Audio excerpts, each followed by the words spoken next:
రోజు 1000 కమలాలతో శివలింగానికి అర్చన చెయ్యాలని నియమం పెట్టుకున్నాడు. రోజు చేస్తున్నాడు అలాగ. ఆయన ఏదో దాన్ని ఒక 21 రోజులు నియమం పెట్టుకున్నాడు. 20 రోజులు సాగింది. శివుడు ఊరుకుంటాడా? విష్ణువైనా సరే పరీక్షే.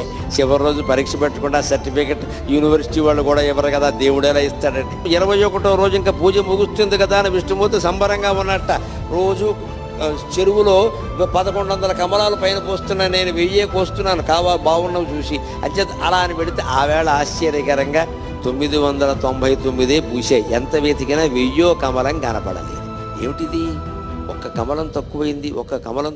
ఈ కమలం ఎక్కడి నుంచి తేవాలి అనుకుంటే ఆయనకి ఏమొచ్చిందంటే, నన్ను అందరూ కమలాక్షుడు అంటారు కదా, నా కళ్ళు కమలాలే కదా, కమలం తక్కువైతే ఏమైంది, ఇంకోటి తక్కువైనా పర్వాలేదు, నాకు 2 కళ్ళు ఉన్నాయి కదా అని ఒక కన్ను బాణంతో తీసి శివుడు పాదాల ముందు పెట్టాడమ్మా. అది విష్ణువు యొక్క భక్త కన్నప్పెంతో విష్ణువంతి.